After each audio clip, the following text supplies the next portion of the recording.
I enjoy learning about new things, especially things that are new to me that I recently discovered. Well, I had a very recent discovery of a new creature living in the Hillendale Pond. I've been watching the Hillendale Pond closely for many years and have never seen this creature living in the pond.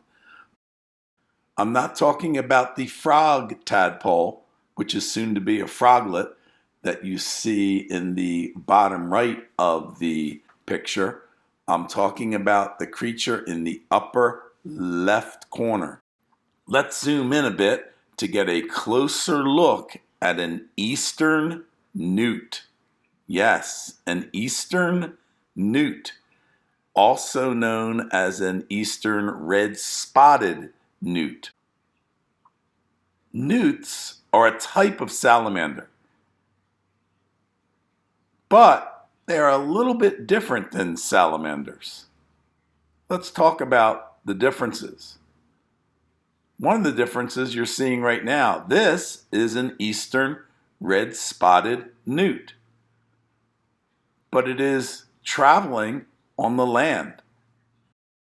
This is also an Eastern red-spotted newt, but it is living in the water, not on the land. The Eastern red-spotted newt starts its life in the water, spends a few months developing in the water, leaves the water, then spends a few years living on the land. It is called a red-eft while it is living on the land for those few years. The red coloring is a warning to any predators that might want to eat the red-eft. The red coloring means, I will make you sick. After living for a few years under the leaves and logs and rocks on land, the red-eft goes back into the water and changes back to a greenish color. It is no longer called a red-eft. It is now called an Eastern newt or Eastern red-spotted newt. The big difference between a newt and a salamander is that salamanders start their life in the water and then they move to the land and they spend the rest of their life on land. A newt starts its life in the water, then goes to the land, and ends up back in the water for the rest of its life.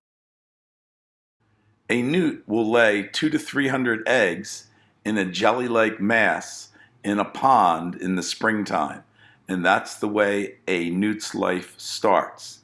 The egg hatches, and the newt is then in its larval stage. You can see the gills coming out of the newt larva. The gills are used so that the newt larva can breathe underwater. Newt larvae eat tiny insects, small snails, and even tiny worms. After a few months in the water, the larva starts to lose its gills and must come onto the land so that it can breathe. Now it's using lungs. At this stage in life, when the newt is living on the land, it is called a red-eft. And you can see the red-eft walking through the leaves. The best time to spot a red-eft in the forest is when it's raining. Newts need a very moist environment, and they live under the leaf litter that's on the forest floor, under logs and under rocks, but they will come out when it's raining since it's very wet and travel about. They spend a few years on the land as a red-eft, and then they head back to the pond where they start to lose their red coloring and turn more of a green coloring. I hope I get a chance to see the Eastern newt in the Hillendale Pond again. I'll be on the lookout. You be looking closely too. And maybe we'll even spot a red eft on the land around the pond. Please let me know if you see one. Bye for now.